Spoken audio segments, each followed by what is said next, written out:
What is up, ladies and gentlemen? Welcome to an episode of Bloke in a Bar. This episode is brought to you by Menulog, our partners. Been partners with them for years. A massive thank you. And look, I've got the great Keegan Hipgrave on the show. The great Keegan Hipgrave. Now, I need to ask you, mate, what is your local legend takeaway? What's your favourite? Mate, there's a little spot in Tweed Heads. Vinny's Pizza, Pasta and Ribs. The best. The best? The best. What a name, Vinny's Pizza and Pasta. It sounds good. It sounds good. And also, what's the best thing that you like to order on the menu? Mate, I can't go past their carbonara. I'm a sucker for a carbonara. You're going to carb? Okay. Yeah, carbo loaded. So that's brought to you by Menulog, guys. Get on the app. Make sure to grab your Menulog. It's seriously, you can get, like, the options are almost endless. Just a bloke in a bar. Keegan, welcome to the show, mate. First of all, you know, a big moment has happened in your life recently. So I want to know, first of all, walk us through the big moment, but also how have you been, mate? Bro, I'm so pumped to be here. This is so cool. We were talking before off air. Like, I remember when you first started, bloke, back in Broadbeach. You had the little bar there. I think in 2018, me and Jared Wallace came in for a couple beers after a game. So to see like where you're at now, bro, so sick. Thank you, bro. Thank you. But yeah, man, I've been good. Yeah, cruising here in Sydney, living on the Gold Coast. Been finished up footy for a couple years now, and man, I'm actually enjoying the body, feeling pretty nice. You know? Oh, bro, something that when you retire or quit or however, like I feel like retire is like a dramatic word for someone that just quits in their mid-20s. But anyway, because I just quit my mid-20s. But that feeling, it's almost like you didn't realise you had a 10-kilo plate of anxiety on your back until you quit rugby league and you go, oh, like, I don't have to feel like the world's ending every single week, you know? I remember talking to a bunch of the boys who were finishing up in the last couple of years, and there's obviously a lot of nerves and anxiety when you finished up, like the financial pressure, you're not sure what you're going to do employment-wise, your partner's going through a whole thing. But I'm like, mate, like, yeah, there is a bit of anxiety, but can also be really exciting as well. Like, to be honest, I love footy. Like, I love playing footy. But I love what I do now with podcasting and studying psychology and doing all these like running and like challenges. I love what I do now, and I get more purpose from what I do now than, respectfully, any game of footy. I love footy. Footy was the best, but it was just like there's so much more afterwards. You know what I mean? Mate, there's a big world out there. You know, and I don't know if you had this same, I guess revelation or whatever. But what was so bizarre to me is like I'd been taught from a very young age. You play sport from a very young age? Yeah. I'd been taught that like there's a certain amount of pain you have to go through to get something. So like you play a tough game and you walk off the field and you're battered and bruised, but you got the win. Yeah. What was so surprising to me is like in, you know, a normal job, I hate that word, but let's just say a normal job, you can have great things happen and you don't walk off the field feeling like you've just been in a fight. You know what I mean? You can have this crazy day where you've closed all these deals and your boss like, well done. You get home, you feel normal. Do you feel like we need to be, like now you've come out of that, do you feel like you need to have that level of discomfort and pain in order to feel like you've had a good day? Well, it's taken quite a while to come to grips with you don't need to feel pain to have something good. You know what I'm saying? But that's what sport is almost all about. It's like how much pain are you willing to feel to get the W? Whereas like in a job that you don't have to like bash yourself for, it's like you can have the great feeling without all the pain.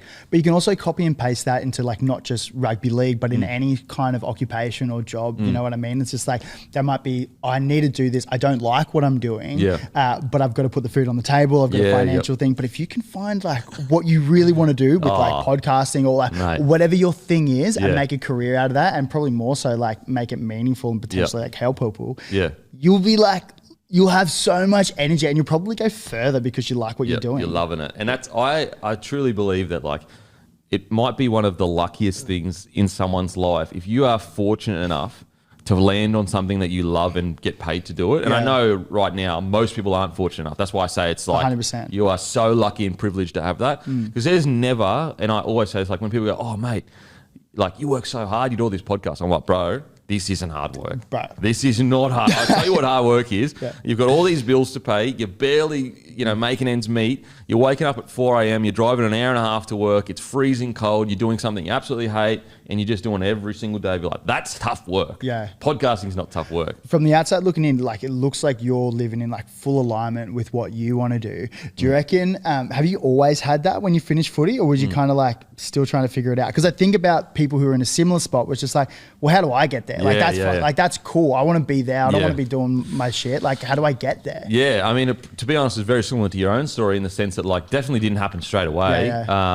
And so I was doing an electrical apprentice, and you know everyone knows this story that listens to the podcast. But my mindset was, I'll do my normal job until I'm financially it's viable. Yeah. You know, a lot of people they watch a lot of Instagram clips and they're like, no, get rid of everything and go all in. It's like don't listen to that. That's like that's like watching movies to find out what an entrepreneur is. Like it's all fake, it's all nonsense. So that's what I did. But mate, speaking of you, 3 weeks ago, you made the decision to.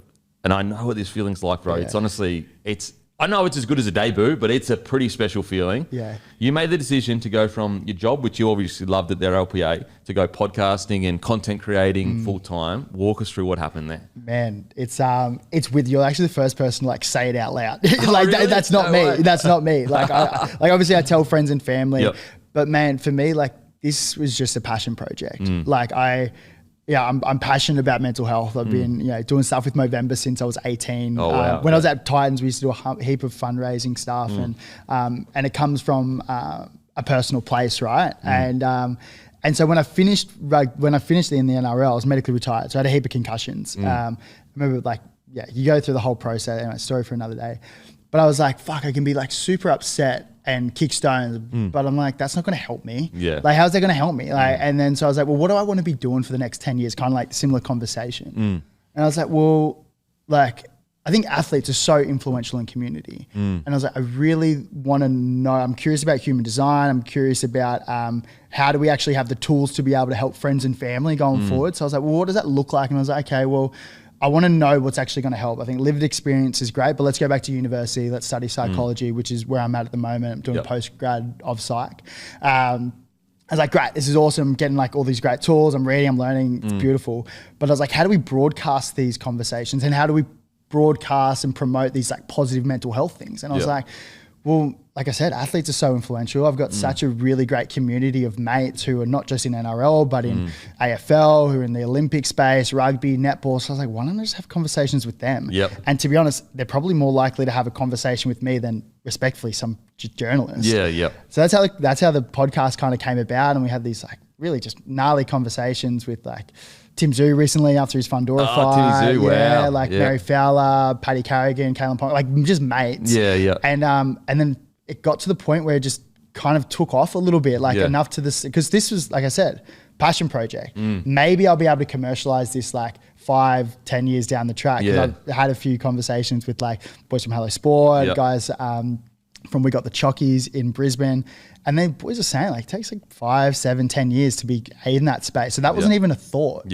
So now we're 2 years in, we just turned 2 years old, and we're at the point where exactly what you said, working full time, but then this whole little passion project has become the space where I can actually live on this now.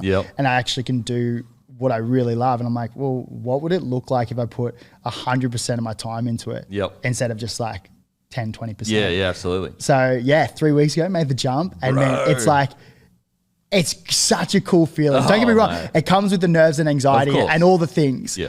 But to just be here, it's very special. Oh man, that's so good. Well, okay, so what was the catalyst? So like, I just walk you through so you get an idea of what I mean. So the reason when I quit my job, like everyone said, don't do it. Finish your apprenticeship, which comes like, a lot of people try to use that as this like story of like, my haters didn't want me to win, but it's like, bro, it's like people that love you, that just want safety for you. They just want a very clear vision for you to be able to take care of yourself. Anyway, I'll never forget, I signed, it was a 3-month deal, so I don't know why I did it. It was a 3-month deal. So like after that 3 months, I don't know what I was going to do. And so I signed this 3-month deal with this company called Moneyball. It's a fantasy rugby league app as well as other things. So they are like, I'll be forever grateful to Moneyball. And so I signed the contract, and I was walking up a hill in like Paddington area here in Sydney. And I just remember it being a sunny, beautiful day, and like just going, oh my God, this is actually happening. So the reason I don't say that to make it about me, what was the catalyst for you? I think it was the time, like at the RLPA, I worked in like pass play and transition program, which was, to be honest, was like another passion project. Yep. I love that. And I had the real experience to be able to help mates who were transitioning out of professional sport and the NRL, which I love. And to be honest, all of them were just mates who were coming out. So my job was to catch up with them. Yeah, it's the best. And we could put on golf days and connection events and gym sessions. It was awesome. But it literally just got to the point of the intercept where I was just like, I've got all these opportunities coming in with the podcast where we can like travel, not just in Australia, but globally. We got the chance to go over to the UK a couple months ago to do like Ollie Marchon, Justin Canusi, Sky Nicholson, Mary Fowler for her first podcast ever, which was crazy. That's crazy. And so we got to this thing where I was like, this requires a lot of time. And for a full-time job, probably hard. And it got to the point where I was like, I don't think I'm able to give the same level of output as what I probably should be expected. And to be honest, the crew there, like they're all friends and they're all so like, just go Keegs, like do what you got to do. So when I had that conversation, it was all just, mate, you do what you got to do. So I think it was that time where I was just like, okay, it's just a time point of view. We had some partners and some sponsors on board, but like not enough to live on, to be honest. Wow. Yeah. No, not so it was a little bit of a jump. And then that was probably, like 3 weeks ago. And obviously like plotting in the background, thinking how we can make this work. And we've got this big project next year, which I'm super excited to talk about. But this project is kind of like allowing us to step into it from a financial point of view, but it also allows us to have not only Australian reach, but global reach, which is kind of what we want to do. Like in the next 10 years, like we want to be a really well-known podcast with global reach. So when we have these athletes and academics and professionals in that space, when they come to Australia, like, oh, well, let's go on Keegan. Let's go Keegan. And Bloke in a Bar. You don't want to come on here. I'll bring your brand down. So but you know what I mean? So we just got to that point where it was a crossover and man, it's just so sick. Do you remember the moment? Like, and sometimes it's a moment, sometimes it's a combination of moments. Do you know when it clicked for you where I'm going to do it? I think it was probably when I got back from the UK. Okay. When I got back from the UK, we were over there. I took 2 weeks off work, just a podcast. We were over there helping a bunch of the UK boys as well in the Super League. And when I got back, bro, I was so inspired. Yeah, okay. Like the conversations that I was having, especially with Ollie Marchon. We did this, for those who don't know, he's like this, like Marchon he's like the OG UK like fitness guy. He's got all these like killer business platforms with physical gyms, online training, nutrition, apparel, all the things. And, but he's a dog when it comes to training. Like he's doing ultra marathons and like, he almost ran sub 3 at Sydney the other week. Like, and so he's like, guess that's probably like golden goose, super far fetched. But we just had a conversation like this and he's just like, man, like same thing. What happens if you go all in? Like you're giving it 20, 30% right now. What happens if you do it 100%? And I just got back so inspired. And I remember talking to my partner and I was like, I think I'm going to do it. Oh, wow. Like I think we were sitting down. It's saying it out loud that makes it real. I get goosebumps talking about it because it's something you love so much. And then you say it out loud and then you start thinking, well, how are you going to make it work? And then that's when this project started coming into it. And then when I had the conversation with the work and I gave my notice and everything, and then your first day, like in the job and you're like, well, what are we doing? Like, what's the program? What's the schedule looking like? Do we need to have a schedule? Even talking to guys who are in the space, I was like, "Mate, you got any tips for me?" They're like, "Just get a routine." I was like, "Just get a routine, you'll be fine." 100%. Try to lock in certain days where you do things like that. Definitely helps. It's funny, what's in my opinion, what's so special about how you came to that decision is that the core of your podcast is about inspiring others and about taking little nuggets away and making their lives better. That you literally did it yourself. Like you had a podcast. Of course, you were part of the podcast, but the creation of your podcast, the base core of it happened to you, which is crazy to think about. That's so interesting because I always think about it's like Keegan and company. It's like the company we keep. It's the people we surround ourselves with. It's like all the people we look up to and take these little golden nuggets from. And we're in a very privileged position. I get that, where we get to have conversations with the most incredible people around Australia and around the world. So you're learning these little learnings along the way. You start like putting them in your tool belt and you're like, oh, well, can I use this? How is this gonna help? And it comes from a really good place. Like I think forever, I always thought that I shouldn't be making money from this because it came from a good place. Like we want to promote positive mental health. Like that's what, and so it didn't sit right with me being able to commercialize that forever. And I was like, maybe one day if I can figure it out. And then it got to the point where I think I had a conversation with, someone who was well known in the space. I can't quite remember, but it was literally like, man, what happens if you could bring on a producer, or if you could bring on someone to help you with content, and you can scale this? She was like, you'll be able to reach so many more people instead of just your little like close knit community. And so once that switched, I was like, okay, we're all in. How do we maximize this? Because everything that we get, we just put straight back into the business. Yeah, like my salary is the lowest it's been since I was 16 years old. I signed with Bronx when I was 17, so I had a nice contract there. But it's the lowest contract that I've ever paid myself, which I think you have to do when you're starting out. Yeah, of course. You know, when you look back and you're like, oh, we just started. Yeah. That's the way it's got to be, right? It's almost like an apprenticeship. One thing I will say is, and I had the same, you know, when you first get into it, you don't want people, oh mate, you don't want people to think you're taking the piss and you're you're just monetizing everything and like there's ads here or there. What I will say to you, and in our experience, mate, most people, there is a quiet majority. If you put ads on a podcast, as long as they know what your intent is, they get it. They get it. I promise you that. Because I had the same worry. I was like, you know, like, because initially I started the podcast, I just wanted the boys to get their story out there, and girls. Like, I just wanted that people, I felt like they were misunderstood. Being in the, you know, environment to get to know these people, I just felt like I wanted people to see who these humans really were, because there was such a negative connotations around athletes, especially league players or whatever. And so I was fighting with, like, you know, putting money on it, putting ads on it or whatever. I promise you there's a quiet, and I mean huge majority, like, bro, chuck ads on it. Like, you know, mate, of course, like, you know, if you need an ad, 3 ads on a 2-hour podcast, no issue. Like, whereas I think we kind of get programmed to think, oh, they're going to think I'm, you know, taking the piss or whatever. Don't get me wrong. There's going to be this loud minority that go, you know, oh my God, there was eight ads in a 4-hour podcast, way too many ads. And you just got to focus on, like, first of all, like, let's say there's a podcast you put out, it gets 100,000 downloads or whatever. And there's a comment that says, whoa, man, way too many ads. It's 8 ads in 4 hours. So it's like it's an ad every 30 minutes or something like that, which is crazy. But anyway, and it gets 20 likes. 20 people out of 100,000 people. And that's the one thing I've always tried to explain to people. Oh man, there's heaps of bad comments because you focus so much on the negative comments.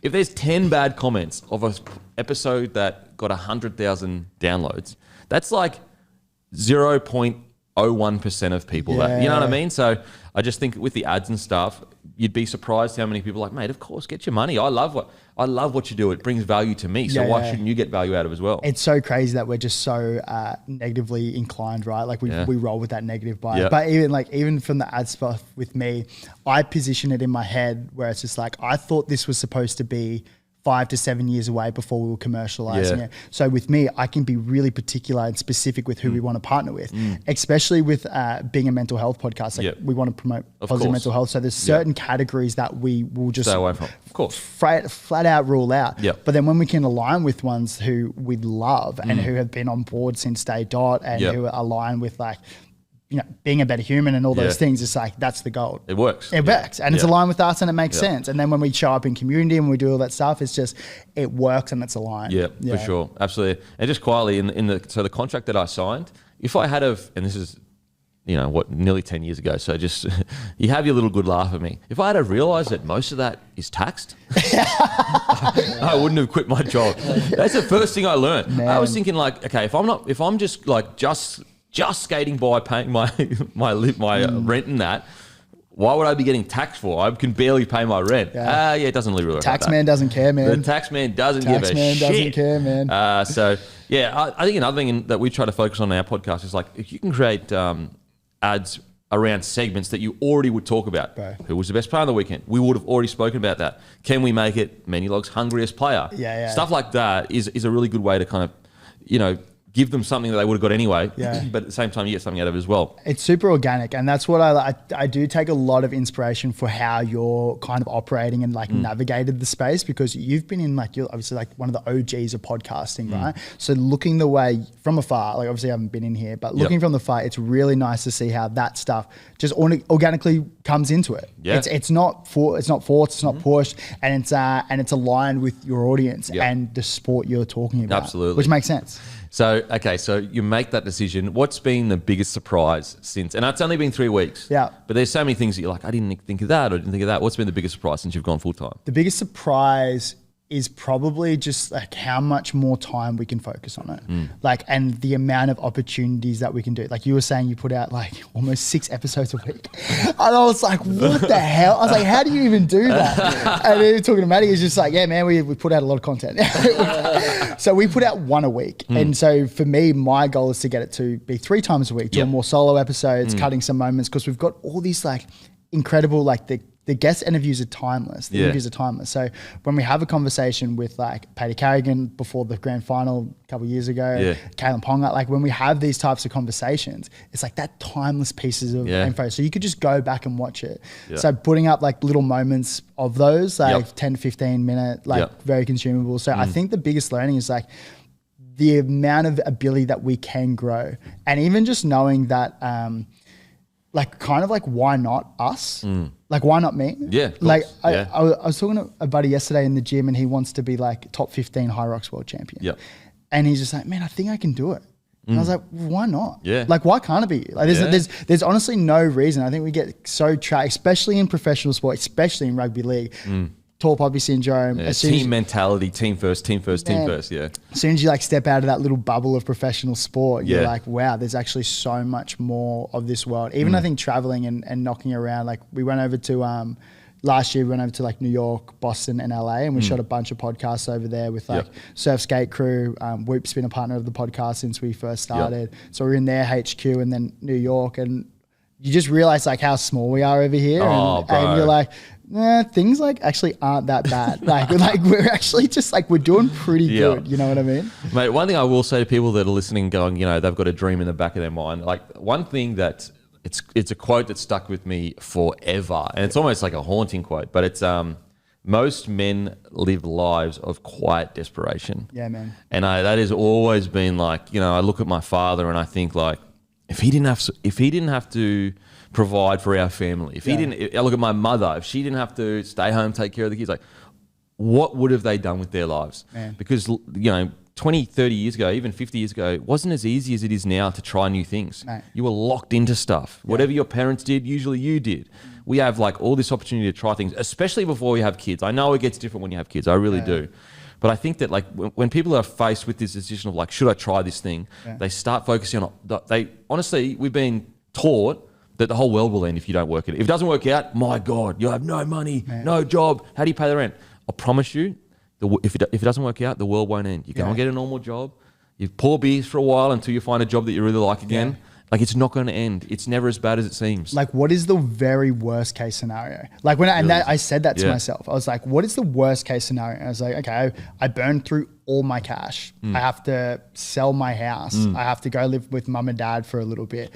Respectfully, it's probably not going to be the case. Yeah. Like that's even now I know that's not pour beers if you have to. To be honest, mate, I would actually probably enjoy working in a coffee shop. Like I would actually love that. Yeah, you know, so like there's so many for someone that if you are willing to work, you will be okay. In at least most people. I know there are certain people that say, oh, I've got this going on, I've got that going on. I'm not talking about just every single person. But most people. I remember there was this one quote that I read probably like 8 years ago, book it's called Principles by Ray Dalio. Ray Dalio, he founded Bridgewater Investments, best mates with Warren Buffett. He had this book of principles. It's like investing principles, but it's also just life principles. And there's this one page in it where he talks about kind of like meaningful work and meaningful relationships. And he's like, once you hit a certain amount of income where all your needs are met, family's taken care of, like everything, no amount of money will make you any more happier. It's like we constantly operate in like if and then moment. Like if I get that new house, then I'll be happy. If I get that new girlfriend, then I'll be happy.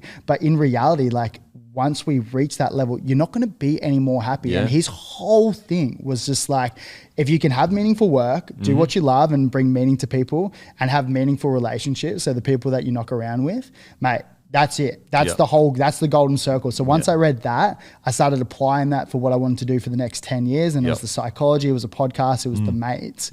And so all of that, it just makes sense. Mate, it's, I'm so excited for it. And a massive shout out to Longtel. That's right. This whole thing, Bloke Studios, is powered by Longtel. Guys, I've never experienced internet like this. For 5 years, we tried to get good internet in here and we couldn't. We called Longtel and honestly, within 30 minutes, they had helped us out. Like, never experienced that. We've had so many people in the bloke community reach out and say how much Longtel has helped them. So go to longtel.net.au, go to residential, put in your address.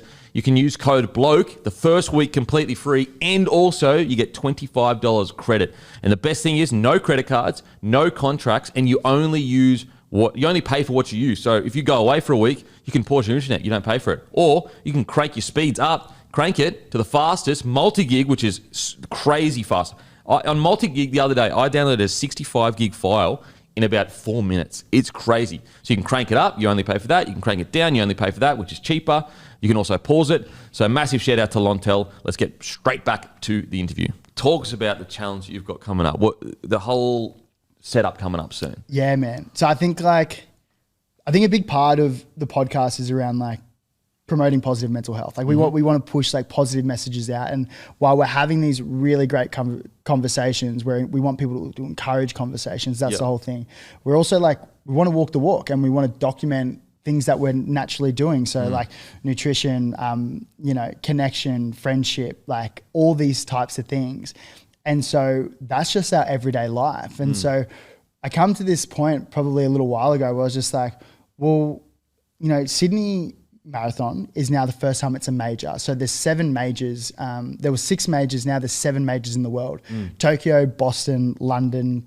Man, Tokyo is sick. Tokyo, yeah. Chicago, Berlin, Sydney, New York. Wow. So there's these, and I was just like, well, for us, like, just like in general, like when life gets hard, we want to lean on those around you. And I was like, I'd done an ultra marathon, recently did Sydney Marathon. I was like, marathons are hard. Marathons are really hard. Yeah. So I was just like, well, what if we ran every single major marathon in the world? And I come to realize, because now Sydney's a major, no one has ever done that before. So I was talking to our team and I was like, well, we've been an ambassador for Movember forever. Like, why don't we run all the major marathons in the world with Movember as the major charity partner and try and raise $100,000 for them? It comes with it's kind of a full circle moment because we've all had our, struggles and challenges throughout life. And it's kind of like a nice little full circle where it's like, we can repay that. They're just doing such an amazing job in that space in terms of normalizing these stigmas and creating a really great platform. So with us, we're going to run every single major marathon in the world in 2026. Way. Holy. So every single one, and you're going to obviously film all of this and everything. Yeah. So that's going to cost a lot to get people all the way over to all these, because you're basically 8. Oh, it's about 5 different continents? Yeah. Or 4? Yep. So there's 3 in the US, 2 in the UK, 1 in Sydney, and then 1 in Japan. Wow. Yeah, man. And so can people donate and all that kind of stuff? Yeah. So I think that's kind of like the whole thing, because we want to be able to raise $100,000. And so we think, how do we do that? Yep. Obviously, they can go to our page. Like if you go to Keegan Hipgrave or Keegan and Company podcast on socials, you'll be able to see the way to donate. That's what we want to do. I think they're doing such an amazing job. And so it goes to Movember as well. It goes to everything goes to Movember. Yep. We have partners on board to help, I guess, unlock this for us. And for us, we want to be, we want to have incredible reach. We want to be a really incredible podcast in Australia, but we also want to grow our global reach as well. So when we're in Japan, when we're in London, when we're in Boston, we'll also do podcasts with some of the best athletes in those countries as well. So you'll be almost documenting it whilst also providing sick podcasts with people from that area. It's come with us for the journey of the whole year. Because to be honest, running 7 marathons, it's a hard thing. Are we even going to be able to do this? Logistically, how do we make that work? For those who are in the running space or have any kind of idea in the running space, getting one major ticket is so hard. Just to give context, you'll go into a ballot with tens, maybe hundreds of thousands of people. and there's only a certain amount of spots. Wow. So people will go like 5, 6, 7, 8 years just to get one ticket. Wow, it's so hard to get. Yeah. All these crazy people trying to run marathons desperately. In the footy world, like when we were playing footy, like there was no way I was going to run after footy. Too much. All the boys, they were like, there's no way we're doing that. But I think what we circled back to before is like the challenges and doing hard things is really great for us. And so what we're going to do is, because we're fortunate enough with the partners that we have on board, the Movember charity, even our travel partner that's coming on board that we're about to sign with, they're allocating an extra ticket for us. Oh, no way. So what that means is that we're going to run, but we're also going to give the chance for someone who wants to run a major that can come with us. Oh, no way. Which is gnarly. Like, and because running's having its era at the moment. Imagine if you could say to someone who's in the running world, or even who just like wants to travel to London or Boston or Chicago or New York, whatever the thing is. We'll have more details on the socials when this episode goes live. But essentially the ability to be able to head over there and run a major, like run a city, it's buzzy, man. Like it's really gnarly. Are you going to live stream the runs? I don't know. We did Sydney. Get the chat going. We did Sydney a little while. I've never streamed, so I don't know. You should live stream it. You should live stream it. Maybe put a sign on saying I'm live streaming. Yeah. Well, there was a girl live streaming Sydney Marathon. They had a whole camera crew, but it's like it's hard to stress. Like we've been working on this since April. We've got. As we're now recording, we have 6 out of the 7 marathons locked. Yeah, okay. Boston is the only one that we don't have a ticket for at the moment. Yeah. Which is interesting because I think there's a bunch of people who run it in reverse the night before. They're called like, they're not called this, but they're called like midnight runners or something. Oh, okay. So you might have to jump on there. A bit tongue in cheek, which to be honest would be kind of cool. But I think for us, the ability to be able to like be in every continent, take someone along for the journey with us and give them the opportunity, because like when things get hard, we do want to lean on those around you, and I think that's the whole thing. The whole thing is around the company we keep. So that the ability to be able to unlock that for someone, because running's having its moment. And it's cool. I can't believe how many people are running now. It's actually insane. Coming from someone that grew up doing it, like. This just didn't used to exist like this, bro. It didn't used to exist. Now it's like cool to run. It's so strange. And I don't know what it is, because like I think constantly about like the psychology of run clubs and like the psychology of gyms. Like I think maybe it ties into this whole thing is like, we're so obviously like they say we're most connected as ever on social media, but I don't think that's the case. No. Like personally, I think you see the rise of these run clubs and gyms and social events and activations. Like people are craving community or craving like that real connection with someone instead of just being on your phone and like social media. So when we go over there, it'll be a whole thing. Like let's go see Tokyo. Let's go see the world. Have you been to Japan before? Tokyo? Never been, bro. It's good. It's so good. Really? So good, Japan. Where would you recommend? Because we'll be in Tokyo. Oh, mate, I can't remember the names of it, but like, because it's obviously all in Japanese. But I recommend, I mean, everyone would say this, but bro, the train system is unbelievable. Sure. Or one thing I would recommend is like Mount Fuji and that. Yeah. Don't go on the tourist trips, because like you get in this bus and like, you stop at all these different places. You got to leave immediately. Like it's too quick. You don't get to enjoy it. Me and my missus jumped off a tour and we're like, we'll just find our own way home, because they've got trains that go everywhere. Sure. So there's that. I think so Osaka is sick. There's Kyoto or something like that. It's also sick, bro. Once you go to Tokyo is like 5 cities in one city. It's crazy. What they do over there is just, it's so impressive. And I think like the ability to be able to like really submerge in that culture and do shakeout runs, like see the community, meet up with the other locals. Like we've got a really great relationship with Whoop. They've come on as a partner since like day dot, which is amazing.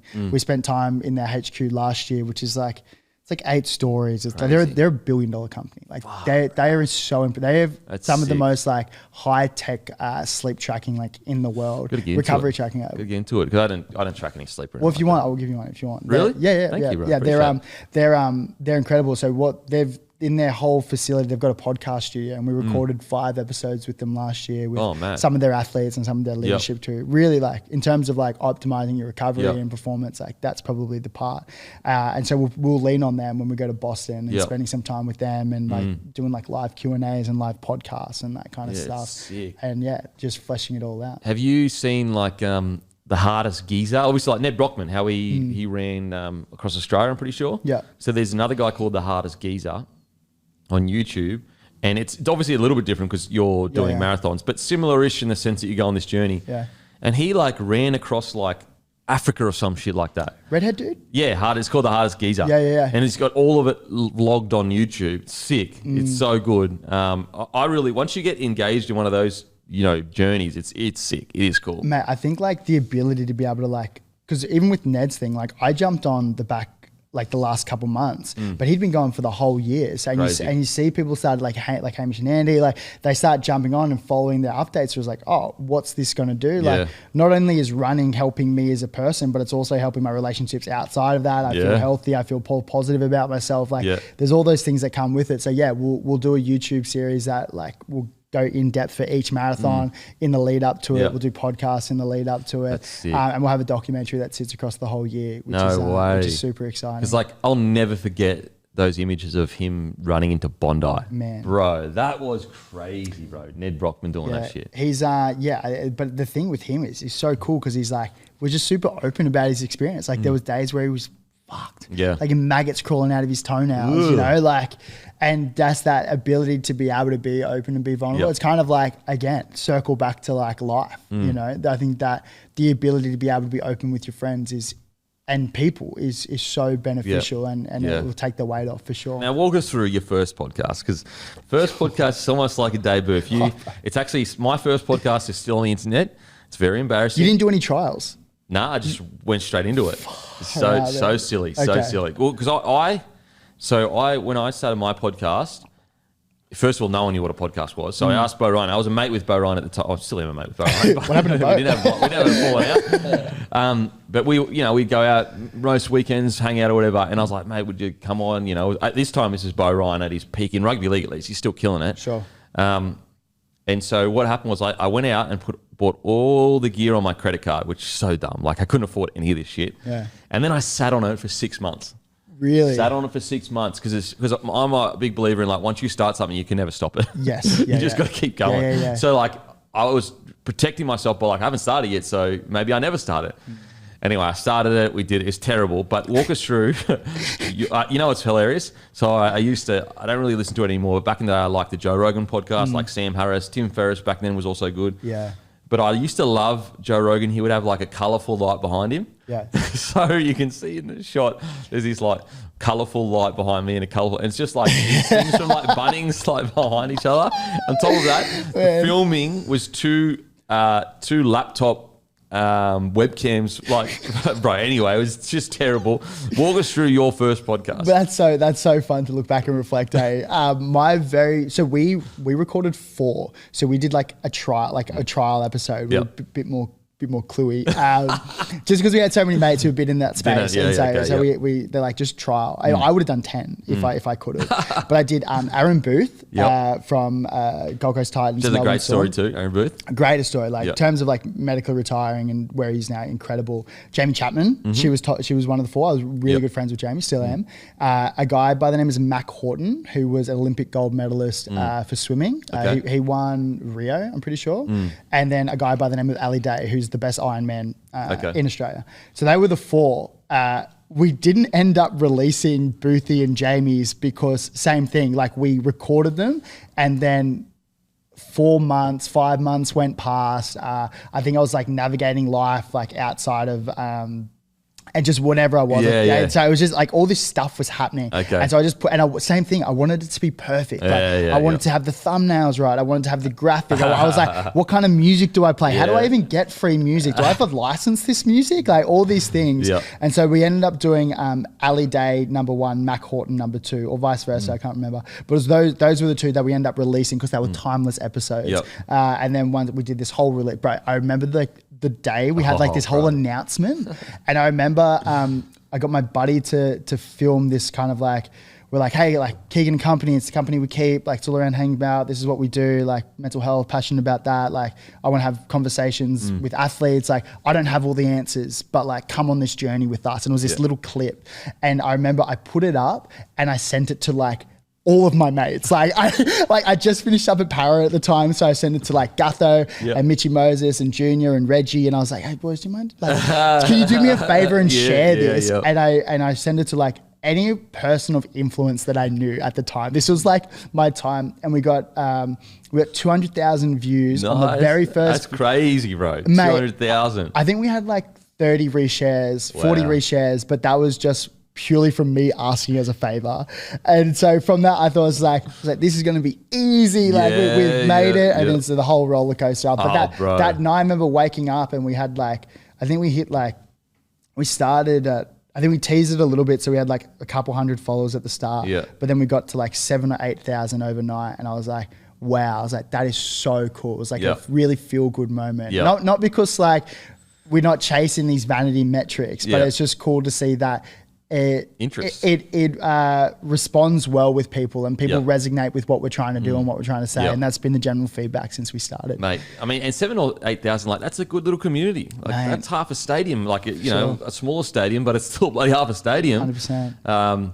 It's funny, like, one thing I've always got to make sure to remind myself is like sometimes when we start new things, I look at the numbers compared to what I'm used to seeing each day. Sure. And you go, fuck, what's going on here? But, you know, it's starting again. You got to get used to those numbers or whatever. Yeah. So, okay, so what was the feedback like with your first few episodes? How did you feel about it? All that kind of stuff. It was nice. It was same thing. Like you're finding your feet. So you look back at your interviewing style and how you're going, and you're like, oh, I'm saying like too much. I'm saying gotcha. I'm saying right. Like I've got these little words, and even now I'm trying to phase out. So if I say got you or like, fucking slap me, because I'm trying to phase them out. You should set up like a $1 donation every time you say like or something, and that's actually a great shout. That's a great shout. But no, it responded really well. We were still trying to navigate how we want it to look.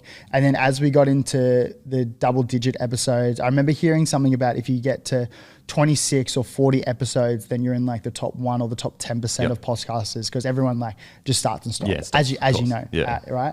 And so once we started getting to that little bit of flow, like we kind of were getting like this really incredible feedback from people, and these athletes who hadn't spoken about these types of stories before. Remember we had this podcast with Braden Maynard. So he's a leader at Collingwood, mate. I know this is heavy NRL, but AFL, he's a tough player. He's kind of like one of the toughest players, like pitcher in the NRL. And he's a leader at Collingwood, captain Collingwood, won the grand final last year. And he spoke about his OCD for the first time. Oh, wow. I remember I'm a mates with Brazzy, and I remember I called him the night before. We'd already talked about what we want, because there's a lot of, it can be a quite vulnerable episode sometimes. Sometimes we like to, like, it's fun, we can have a joke because we're mates, but then typically we go through and we talk about some gnarly stuff. And so we had that all figured out, but I didn't know Brazzy was going to talk about this. I called him the night before. I was like, hey, mate, like, I heard you spoke on a podcast with Dylan Franz in 2017 about this thing you were really struggling with. Like, would you be open to talking about it? No stress at all. He's like, mate, like, only like a couple mates know in the club. My psych, like, no one knows. Like, I'm just not, I don't want to talk about it. Mate, sweet. We get into the podcast the next day. We're having the best chat. Like, it's flowy. Like, the vibes are high.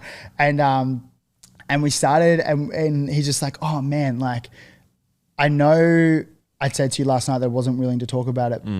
But just being here now, I feel so comfortable, and I feel like I can help a lot of people if I talk about this. And I get goosebumps talking about it now, because it was like kind of the first moment where someone had come on and they were willing to do this. We like to this extent, right? And so he went through this whole process about how he was struggling with OCD for years, like going into semi-finals, grand finals on no sleep, training with no sleep. His whole thing was checking, like, did I lock the back door? So every 5 minutes he would get up and he would check the back door, and he's just like, he was even sitting there, he said, what is wrong with me? I don't know there's something wrong with me. And so he went on this whole journey of figuring it out. And what was really beautiful about that episode was not only did he talk about, was he super vulnerable, because he got super emotional in the episode, he spoke about the tools, tips and strategies that helped him overcome it.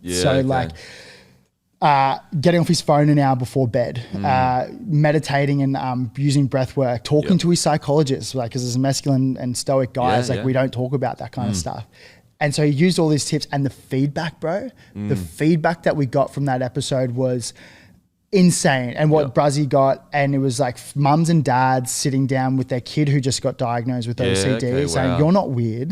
Braden's going through the exact same thing. And it was people who hadn't been able to articulate it. And so copy and paste that situation with a whole host of other things, like Mary Fowler just doing her ACL, right? Or Nico Hines' story is super interesting. Nico Hines, broke down, like even with Nico's, because these types of guys who are very open about what they've gone through throughout the media, they said, like, you kind of know what the story is going to be, so but you don't want to tell the same story. So when we were in it with Nico, we were just talking about it, and we're talking about, kind of like the company you keep, the people you hang around, and he kind of had this like come to Jesus, not come to Jesus. We had to stop the podcast because he got super emotional. He's like, fuck, I didn't check in with my brother. He's like, this whole process, I was talking about myself, and I did all this meeting, I did all this podcast, but I never got to sit down with him and check in on him. And so it was actually a really beautiful clip. And that was probably one of my favorite podcasts because he was just so open and vulnerable, and he was able to talk about it. And the best bits about like copy and paste those types of conversations is that everyone feels better afterwards. Like they come out of it because you provided a safe space. You want to make sure that they feel okay. But you also want to make sure that they're like, I probably didn't feel that. And I'm super conscious of that. So we check in and we want to make sure they're okay. We give them editing right. If you want to take anything out, if they're not, same as exactly what you said to me this morning. But that everyone feels a lot better. I don't know. It's something about having that thing that sits on your chest or on your shoulders. And as men, we all go through it. But the ability to be able to communicate that and articulate that, it's kind of like it's weight off your shoulders to a degree. It's like that 10 kilos from playing footy. Absolutely, bro. Absolutely. I mean, you've said some pretty deep. There was, and also sad, some domestic violence stuff with one of your guests. Apologies, I'm forgetting which one it was, but I remember being impacted by it. How do you go in navigating the emotional, like obviously the emotional toll is much bigger for them. But also your job is, not always, but a lot of the time getting into this mode of like, we're talking about the most serious stuff you can talk about. How do you go with dealing with that? I think that's probably the hardest bit at the moment because, to be honest, everyone that's come on, except for probably recently, have all been friends.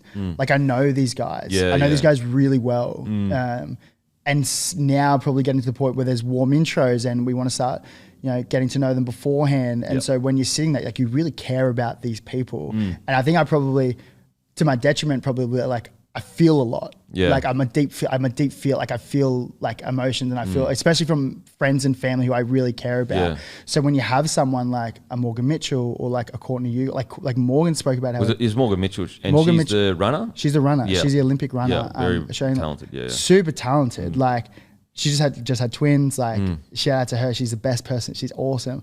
But like her dad beat the shit out of her. Like almost killed her. She lived out west of Melbourne growing up, and it was a like really gnarly circumstance. What an incredible journey! To go from that to how good she's going now and inspiring now, it's crazy. Well, that's why these conversations are so good because it gives people who have been in similar situations or who might not have been so heavy, but they can resemble with what they're talking about, how they got out of there. And like Morgan had this dream journal of all the things that she wanted to do, and so coming back to your point. I feel deeply. I really care about them. So when they're talking about these things and they get emotional, I feel that too. There's so many moments where I'm like holding back tears.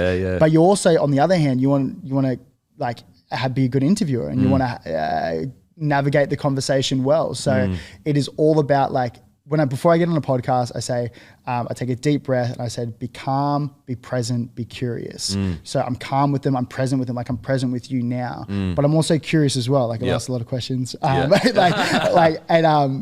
and so we're fleshing it out and we're talking about it. And then afterwards, it's always the fact of like checking in with them. I always make sure I check with them personally. I say to them like, look, if there's anything in there that doesn't sit right with you, we can take it out. Yeah, for sure. Like, and like you said it to me this morning, which I really do appreciate. But yeah, it can take a little bit of a toll, but then I think. How do you go taking it home? Because like there's been times where I've done interviews with people and we still get into serious stuff, but it's probably not as, because we're not fully focused on mental health, like not as much as you guys do. Sure.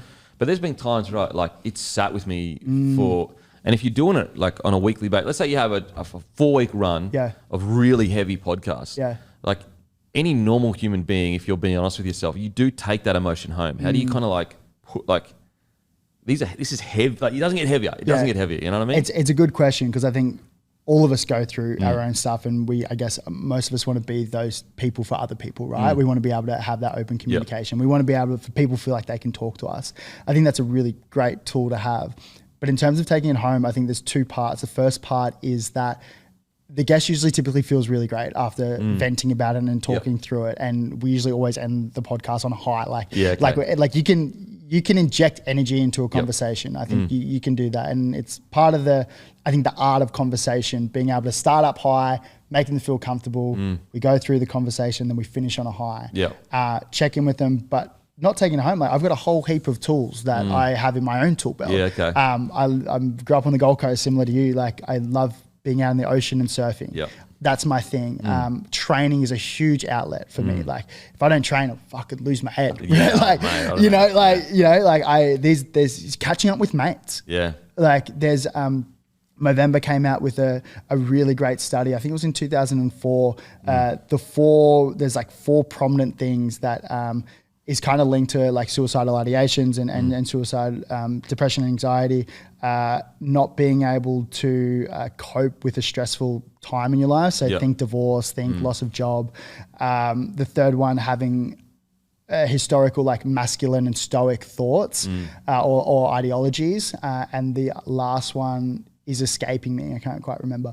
But a protective factor, or what they found in this research was like one of the most predominant protective factors of suicide is having good community and good friends around you. So when you're having these types of conversations, when you are going through your own personal shit yourself, the ability to be able to surround yourself with the company you keep is just the best. So when I have like a really gnarly conversation, it's about like hanging out with my partner. It's about going to see my mum and dad. I've got like the best group of boys back on the Goldie. Like I was telling you before, all my under 20s was at the Bronx. So those guys are still my dogs. Jordan Ricky, Jesse Arthurs, Paddy Carrigan especially. Like these guys, and they all live on the Goldie as well because they get it.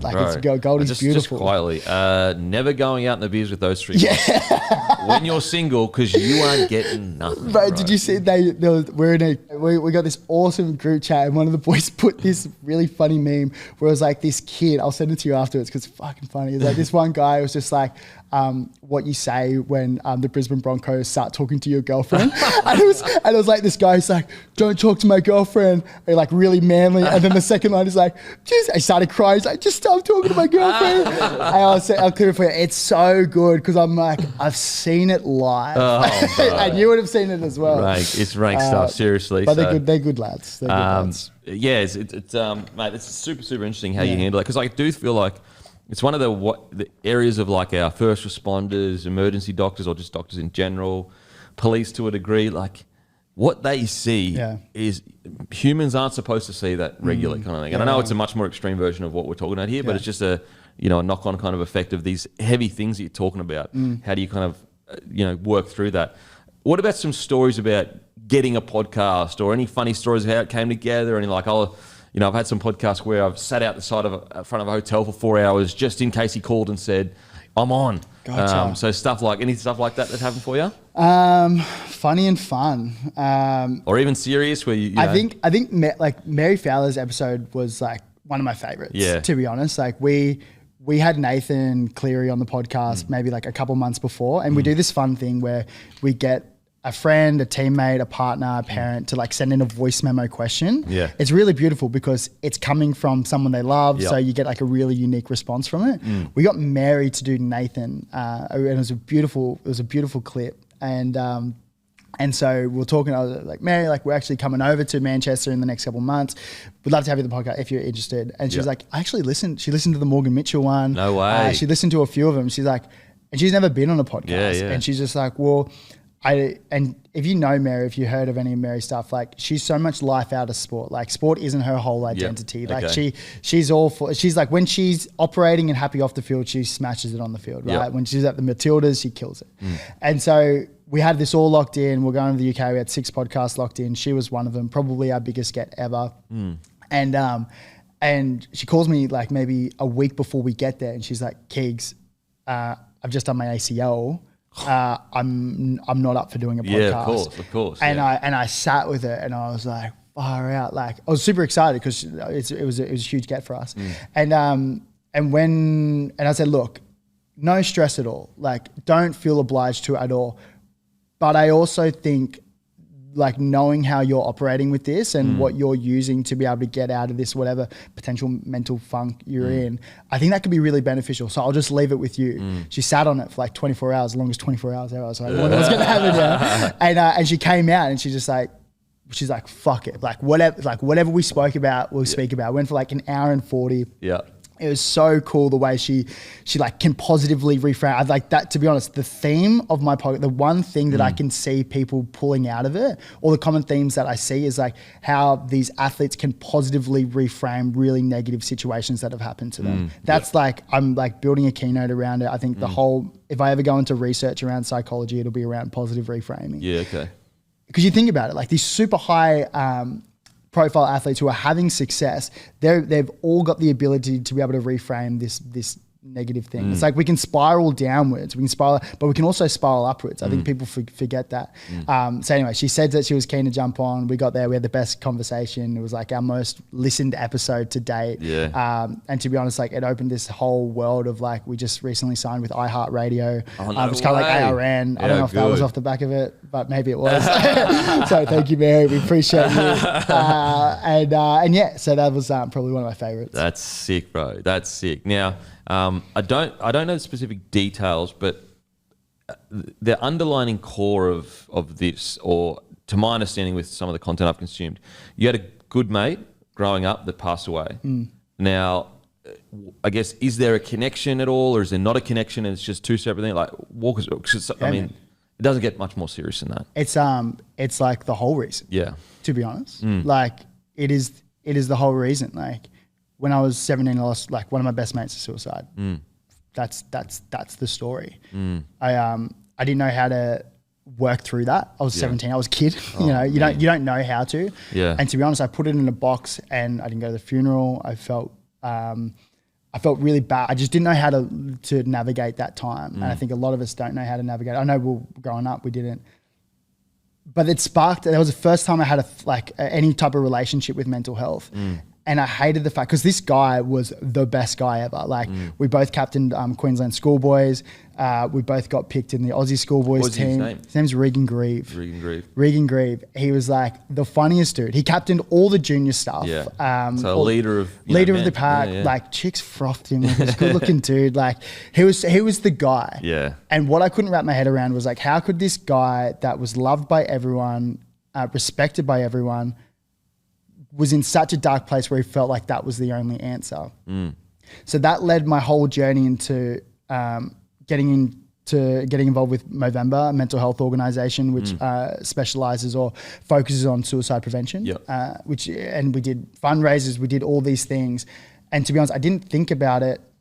That was the whole reason. But when I was medically retired from the NRL in 2021, I started this podcast. I wanted to have the tools, and I was on another podcast just trying to promote it because we just launched. And he's like, "Mate, why'd you start this thing?" Yeah.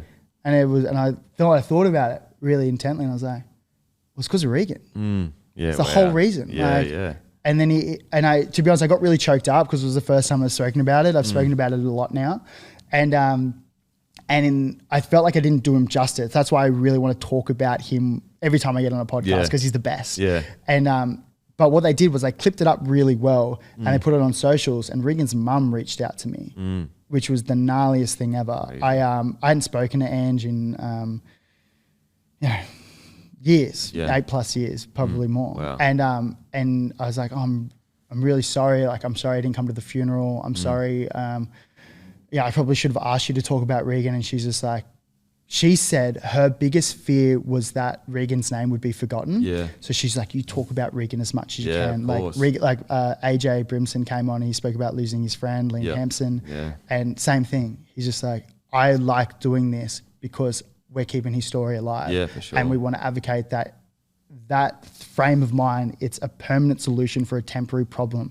We will always get out of it. You will get out of it. It's like kind of like, where you picture like this dark tunnel and we're all in the thick of it. You can either pull up a chair and sit in it, or you can take the steps to move out of it and you can walk towards the light. And mate, we lose 6 men every day to suicide. Mental. Suicide is the leading cause of death in men ages 15 to 44. Crazy. It is, the statistics are gnarly. Yeah. So it's like, why not have these conversations? And there will never be too many advocates in the space. Yeah. So circling back to your question, is there a connection? Yeah, 100%. Yeah. So when I finished up, as I said, I was like, well, what I want to be doing for the next 10, 20, 30 years. I was like, well, I want to have the tools to be able to help my friends and family that's studying psychology. I want to be able to broadcast these conversations that happens through the podcast. Yep. And more so now, it's documenting us walking the walk, which is just showing up how we show up. So that's eating really well. That's the company we keep. That's the people we hang around with, our connection. Yeah. One of the biggest protective factors towards suicide. It's being physical and it's being active. You know, it's doing these challenges. Yep. It's being fit. Like it's kind of just showing what we could be doing. And don't get me wrong, we don't always have it right. Yeah, of course. I've been indulging in pastries in the last 2 weeks. I did a little trip down south. We're not always going to get it right. Yeah. But I think the ability to be able to sit down with these athletes who are super successful and super influential in the space, if they can be seen talking about their own vulnerabilities and struggles, then it makes it okay for the rest of us. Absolutely. And that's the whole point. Yeah. And I mean, with ideals and trying to be ideals are there to be strived for. They're not there to be conquered. They're there to be a target every day to reach, rather than, oh man, I ate bad one day, I've fallen off the road. No, it's not. You're just continuing in that strive for the ideals. For sure. Do you? And mate, please correct me if I'm wrong. I don't mean any offense by this, but it felt like when you said that, I didn't go to his funeral. It felt like there was some guilt there. For sure. How did you work through that? It was a conversation. I spoke to Ange and I apologized. Yeah. And she's like, "Don't you dare!" She said, "Don't you dare apologize." And I also spoke to my mum about it, and because I don't remember it. To be honest, a lot of this time I don't remember. At that age, I don't know what you're thinking, but you're just all about you. What's happening to me? Blinkers on. Yeah, it's gnarly. And I remember I called my mum afterwards and I told her that I'd spoke to her. And she said, yeah, look, like we didn't want to bring it up with you because we just want to see you happy. We didn't want to make you upset. That was the whole thing. She's like, what I do remember is that like you went, so what happened, we got picked for the Australian schoolboys team, 6-week tour of England and France, like young kid's dream, right? Yeah, Regan actually broke his ankle in the qualifying in the lead up to it. So he got picked in the Australian schoolboys team, but he couldn't go away because of his ankle. What we later found out was probably had bipolar, undiagnosed bipolar. So he was in and out of hospital that time when we were away. Don't know if it is related. I'm thinking there was a lot of outside issues as well that I probably won't talk about because it's not my place to talk about. Of course. But he couldn't go, and he was actually on the Gold Coast pre-Christmas when we got back, and I didn't catch up with him. And Mum said, it was like, you didn't want to catch up with him because you just had the most insane tour over. You didn't want to be like, and you want to be like, oh man, it was so sick. Like we beat England, we beat France, we partied, it was the best. Yeah. And so he's like, you just didn't want to do that. And so you purposely didn't see him. And so I think a lot of the guilt was like, I could have seen him, but I didn't. Yeah, okay. And I think a lot of the times, especially because like, if we haven't lost someone personally to suicide, we probably know someone who has. But even if you are in that spot, you always think like, well, what if? Could I have had that phone call? Yeah. Could I have done that? Could I have been a little bit more proactive? So I think we always kind of fall into that. And I had that guilt. However, like as time goes on, I know that was his journey. That's what he was struggling with. But a nice and good reminder to check in on our mates. Absolutely. And I think coming into like November, they do this like grow moustache out and shave it off every year. I think that is a really great reminder to check in on mates. Are you okay day? All these things. I think they're a good and it can just be a really easy message. Yeah, 100%. It's so easy to do. So it's a good reminder. Do you think, and look, as you said, it's a very complicated, the reasons why maybe we'll never know, but did he struggle with the pressure of not being able to go with his mates? Like, I think that we've seen in rugby league, and again, everyone's different. So it could be not related, it could be a little bit related, it could be whatever. But we have seen some young men really struggle with the external pressure put on them to make it in rugby league. Do you think him breaking his ankle had an effect with that whole situation, or not really? It was just a complicated thing. I know what you're saying, because especially in the Indigenous and Polynesian population, like the pressure that's on them just to be able to support the family, like couldn't imagine. Like I can sympathize, but I can't be in their position, because I imagine it's wild. I don't know if that was the whole pressure. I think there was a whole heap of other circumstances that played into that. I think the ankle definitely probably played a part in it. When he broke his ankle, he had to get surgery in Brisbane. I think he was living in Townsville and Mackay at the time. And so he was isolated. So he was in hospital by himself for weeks.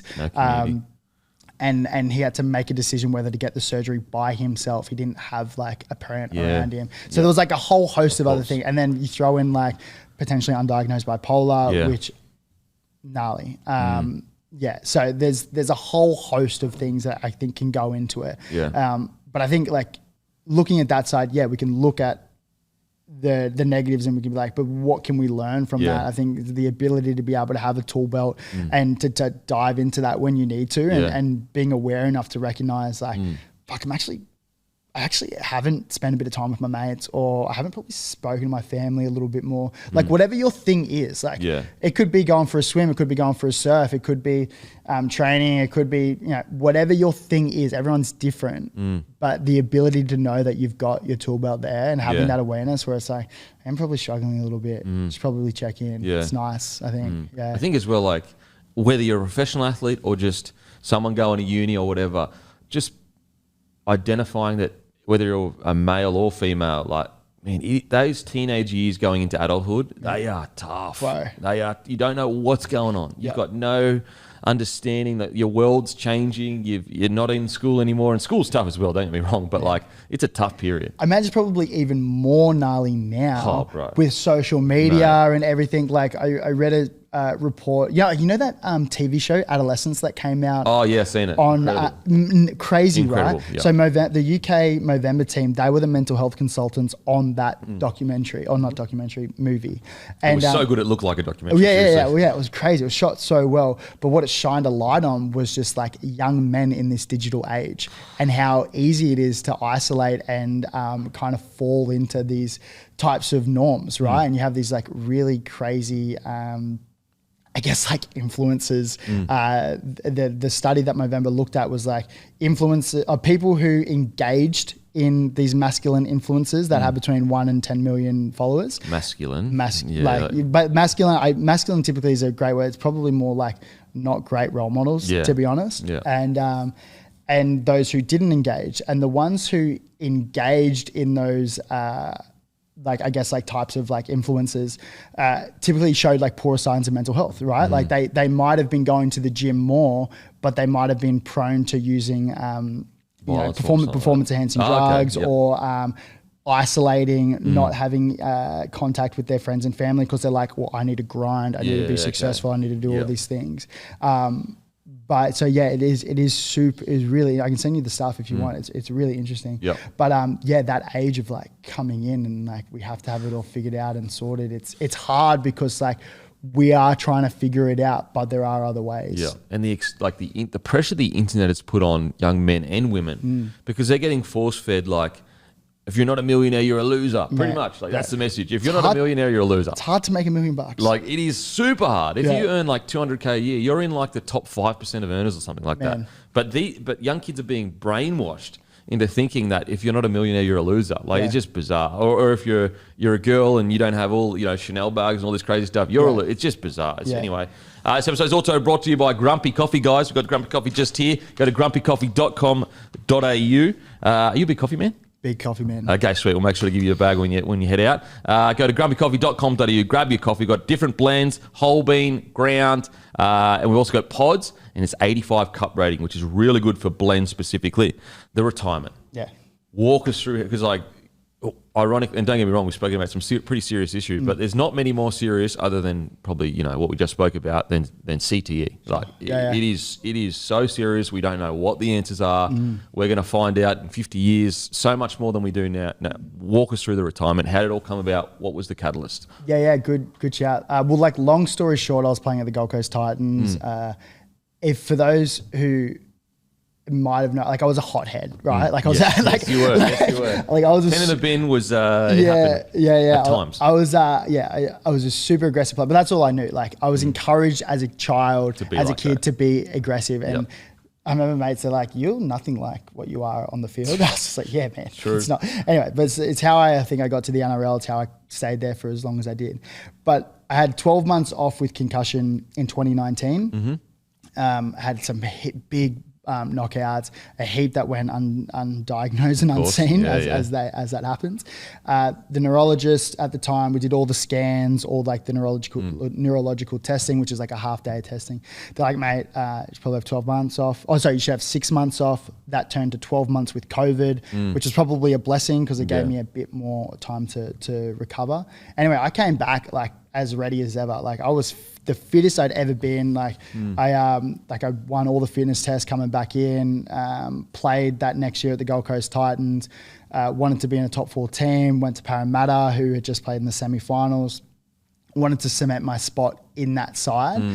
We had like the gunner side. Like it was like in that year before they went to the grand final was crazy.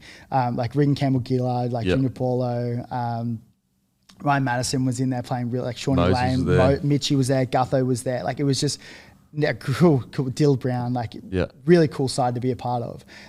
But in that year, same thing. I had 3 big concussions. And my last one was against the Penrith Panthers in round 26, week before the grand final. And I remember I tried to jam Tavita Pangai on the line. Mate, me, who's like not even 100 kilos, ringing wet on Big Tavita. He's a friend. We were at Bronx together. Yeah. I tried to jam and I just came off second best because they hit him short, so I couldn't leave him. So I just came off second best. I had the whiplash. My head hit the back of the ground, and from there I was just out. I don't remember anything of that game. Yeah, wow. Even like the week leading. Have you seen the video of it? Yeah, bro. When I first saw it, I was like, oh, like kind of gives you a little bit of a. Because like to be honest, when growing up, I prided myself on big hits, being able to get knocked out and get back up. Like toughness. It was tough. Yeah, it's stupid now. Looking back on it now, if I could go back, probably what you'd change. Maybe we'll see. But after that, I had like a little bit of a headache, but I was like pretty standard to have that. And then I obviously couldn't play the semi-final the next week because of the regulations. I probably wouldn't have got picked, to be honest, if I'm being real with myself, because we had a really good time. But then we finished up. We got knocked out in the semi. Everyone goes on break, and man, like I'd been in that stage before, but my head was just like ringing. Like I had a headache for like 6 to 8 weeks after the fact of that thing. And I remember I was like, my symptoms were like irritability. Like I'd get really irritable. I remember I was at my granddad's birthday, and he like wasn't doing that great. Probably didn't have that much longer to live. And I was just angry, and I was just like, what am I doing here? I should be doing this other stuff. And then I end up leaving the birthday early, and then I come to a moment because I like it's weird when you're concussed because you're like, especially if you've done it a few times, you know your brain's recovering, and you're kind of half aware that that's happening, but you still can't regulate your emotions that great. So I got back in the car, and I was like, man, what am I doing? I'm not even going to be able to spend time with him for that much longer. And I just bawled. And after that, I rang the club. I told them about the symptoms that I'd been having, and they're like, all right, well, let's just like go through the whole process. And I knew coming off the back of the 12 months prior, if I was to get 3 or more, like I'd have to go to the testing, which is like numeracy testing, literacy, problem solving, memory, reaction time, MRI, like the whole thing. And so I did all the testing. And then I had a conversation with Chris Levi in Newcastle, and it was a pretty open conversation. And I knew, like, I said to him, I'm going to be pretty straight with you. I'm going to tell you how I'm feeling, because I reckon if I was to just said, "Oh, I'm sweet. I don't have a headache. Like, I'm not irritable. I don't have these things." Like, I probably could have slipped under the cracks and probably still played. Because they can really only go off what you tell them, really, with the brain anyway. It's hard to say. And I was conscious of my family at the time, and I was 24, and we just had a really open conversation. And I came to, and he recommended that I should medically retire from rugby league. He's like, mate, you're doing an MBA, you're studying, you're passionate about things outside of sport. Even from like a club point of view, like going forward, you're typically probably more prone to being concussed. Like even for me, thinking from a business point of view, I was like, who's going to want to sign a guy that's going to be out for another 12 months. Like, that's probably not a reality. So he recommended that I should medically retire from rugby league. That was sad.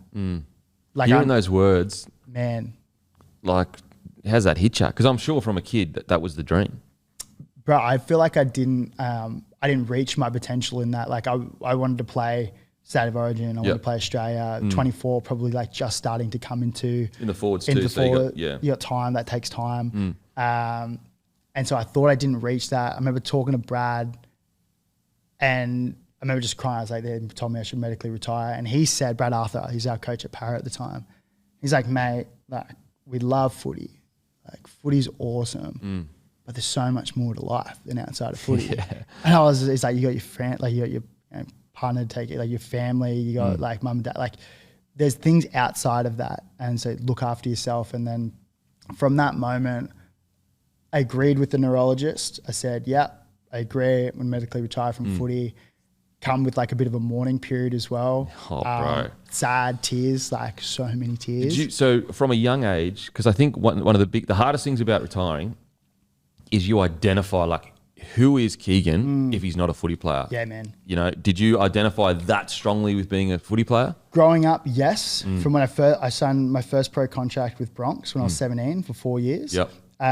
Which is like getting a 4-year deal at 17 is bloody good. Well, like I was probably tipped on like maybe the better side when I was younger. Like captained all the sides, like did like that stuff. Yep. They saw something in me, which was great. I had a heap of injuries at the Bronx, moved to the Titans, But yeah, as soon as I signed that contract, it's like, I am an NRL player. I put so much pressure on myself. As I probably grew up, maybe matured a little bit, I like things outside of rugby league, which I was super aware of. Like, I love surfing. I was curious about the mental health space. Like, I liked rugby league, but I wasn't like a Cherry Evans or like someone who just watched fucking everything. Like, I wasn't like that. So when it comes to that point to finish up, I said, I got two options. I can kick stones and feel sorry for myself. But that's not going to help me, you know? So I took the latter, and I was like, that got into what I want to be doing. And I come back to that quote I said earlier about meaningful work and meaningful relationships, and just want to help people. Like, I feel like when you can help people and make a living out of that, like, that is the best. That's where you want to sit. Well, that's where I want to sit personally. And mate, once I made that decision, I hadn't looked back. I think there was probably like one time where I was like, maybe I can make a comeback. So how long until you got to the point where you were like, because like there is always a mourning period where you're like, life, you know, I can't believe life has done this to me.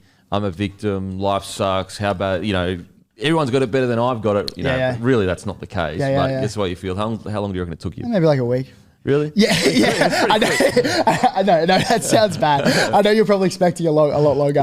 But like, that's quick. That's good. To be honest, like, it comes back to the positive reframing. It's like, mate, all the really bad things that have happened to my life has now led to positive things, right? Like losing one of my best mates, Regan, to suicide, doesn't get much worse, right? But that incident led me into mental health. It led me into the podcast. It led me to helping so many other people. You know, being medically retired from footy, it actually allowed me to start my professional career earlier. It allowed me to start studying psychology. It allowed me to open up to all these things. And like I said earlier, I would much rather be doing what I'm doing now than playing footy. It was a blessing in disguise. So I was able to, and I think that's maybe something that I'm half good at, probably really good at, is like being able to take something that's really bad, and we can all do this. Like, it's not like a superpower. It's like you just can take what's happening in your life and be able to reframe that. And to be honest, like, I will never regret anything that happened in rugby league, because it gave me a platform.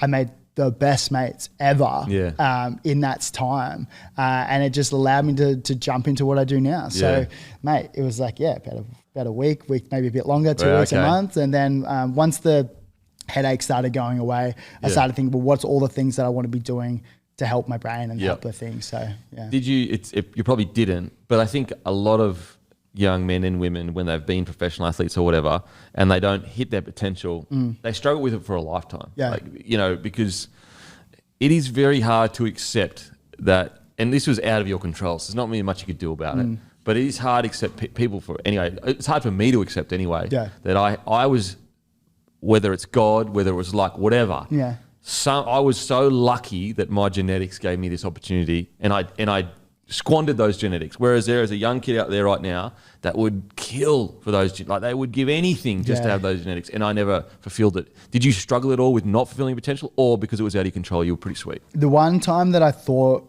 I wanted to go back was probably like a year later. I went to the Origin. I think it was like round 2. No way, that'll get you. Man, and it was like, and so it was at Suncorp. Oh wait. No, sorry, it was at Sydney. It was in Sydney. Yeah, it was at Sydney. Yeah. But a lot of my mates were debuting, were just starting to play. Oh, so doing like Paddy and that. Paddy, Harry Grant, Kalen Ponga, I think Ruben was playing. Lindsay Collins, I think, was playing. So these are all guys who like I got to captain when we were younger. Yeah, absolutely. So you start thinking about it. Well, maybe there could have been a chance later on, and then you start in that moment. I'll never forget. I was like maybe because people come back from being medically retired from concussion, like Tomato Martin. And so I was just like, well, maybe my brain just needs to be able to recover. Like I was doing jiu-jitsu at the time. I was running ultra marathons. You've been feeling fit as anything. Fit as fuck. Fit as I'd ever been. I was like, well, maybe I'll come back and be like a better player. And that sat with me for like probably like a couple months. And I was like, maybe I'll come back because I really want, like playing Origin, as you know, like it's the craziest thing ever. And you would have played in the under-19s Origin. Yeah, we did it all. So yeah, we did it all. Yeah. And you have that love for Queensland, that's that spirit, and you just want to, something that New South Wales people can't relate to. Yeah. And then, but then to be honest, like, I thought that for a little bit, for a couple months, and then we lost Paul Green to suicide. No way. And the autopsy on the back of that discovered a heap of CTE, and as you mentioned, like we don't have all the answers. Like no idea. To be honest, we got no idea. Really, it's such a new aged thing that we're leaning into, and we'll learn a lot more in the next decades to come. But it's super early. But so I was just like, I don't want to take the risk. Like that was my thing. And as I mentioned, I was curious about a whole host of other things outside of it. So I was like, that's not the play for me. And once that happened, and you see the devastation that happens with family and everything outside of that, it's like, that just made my decision. I was like, I'm done. Were you fortunate enough to have anything to do with Greenie? No, I didn't. Did you? He was my kicking and catching coach when I was coming through the Bronx. And then he was my coach at Wynnum Manly. Yeah. Mate, great coach, great bloke too. Great dude. Just a really good dude. Yeah. Just devastating news, absolutely devastating. Yeah. I guess the question that when you say that you had to retire from concussion, the elephant in the room is that people that know about CT, they go, oh, you're still struggling with it. I'm assuming anyway. You're waiting for that question. Yeah. Is that the case? Not the case? Not really? No. To be honest, like after those 8 weeks of headaches and being irritable, like touch wood, I'm sweet. Good to go. To be honest, I'm good to make a return. Yeah. I actually thought that about on the way in. I was like, I wonder if you asked me to come back. I'm not coming back. You couldn't pay me enough money to come back.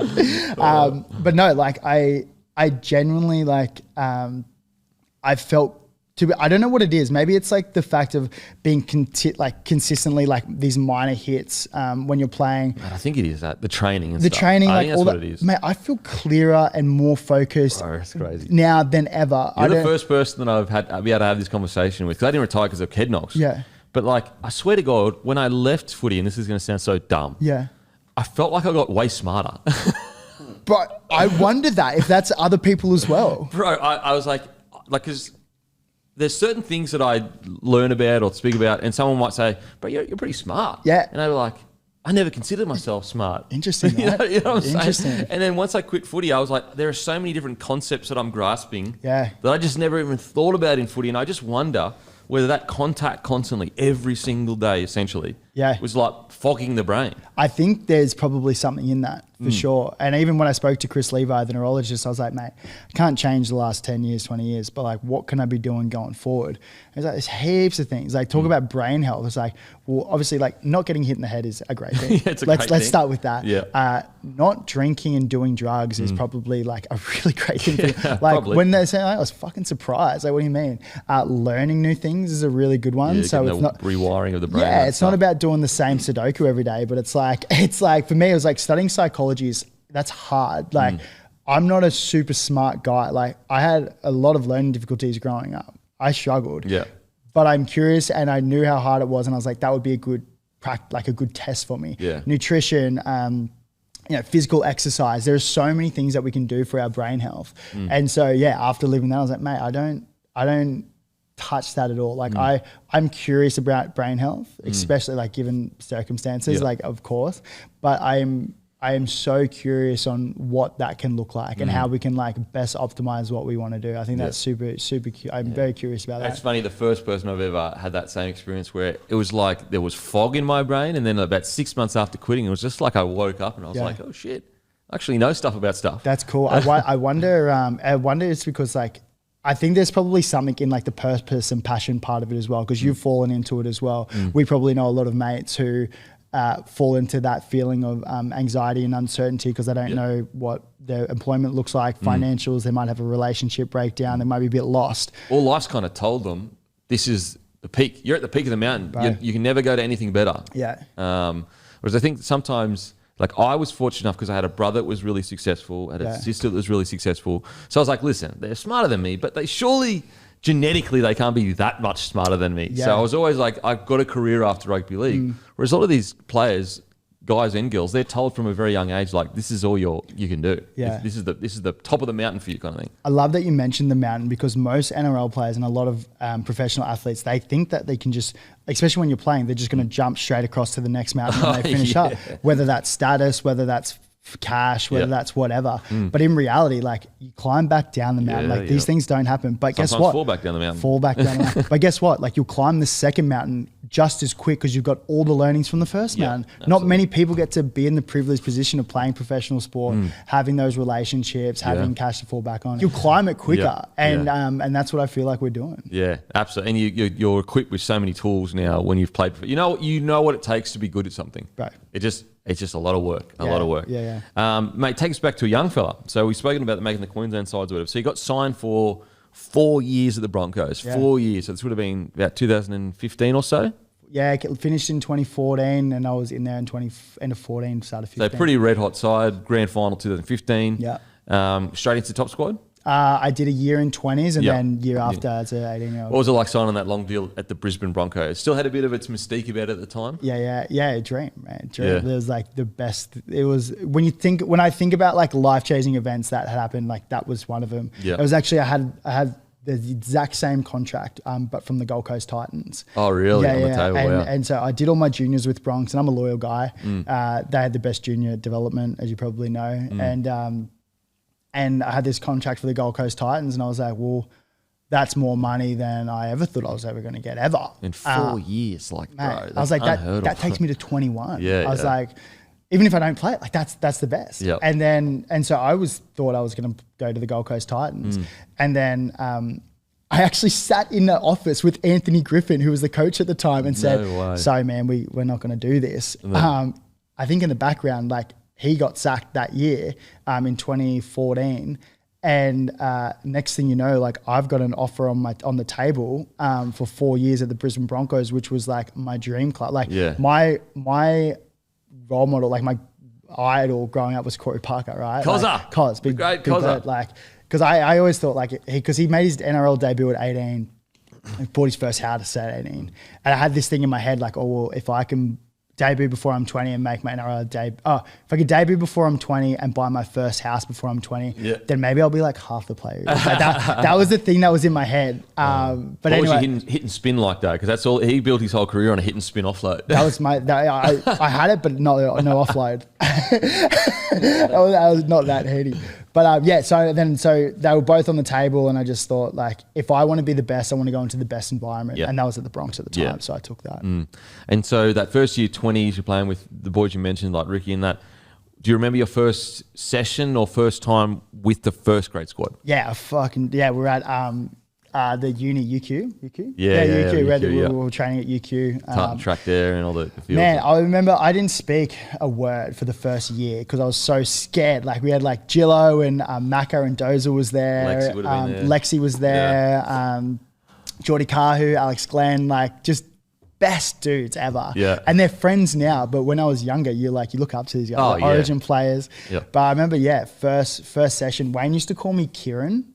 Like, did he do that with you? Yeah, he does it all the time. He's trying to rattle the young kids. So they're like, so he's like, and I'm like coming in pretty hot. Like I'm trying to bash Moosey. I'm trying to bash Corey. Like, and Moosey would have lost his mind, the big fella. Mate, he was like, I remember we were wrestling one time, and and we were playing like shark bait. Like you're in the middle, and I think he was in the middle. I think he was in the middle, and I was like, I'm gonna fly into this guy, and I'm gonna wrestle. Like, you know, when you're a young kid, you want to like make a name for yourself. Yeah. And so I flew into him, and I was just like, I'm gonna get him here. Yeah. And I thought I had him, and then as soon as I thought I had him, he picked me up and like ran me over into the mirror and like threw me into the mirror. And I never felt so vulnerable in my whole life. Bro, it's that first grader strength, you know? Like mate, if you're strong coming through, you still haven't got that first grader strength, you know? It was so funny, man.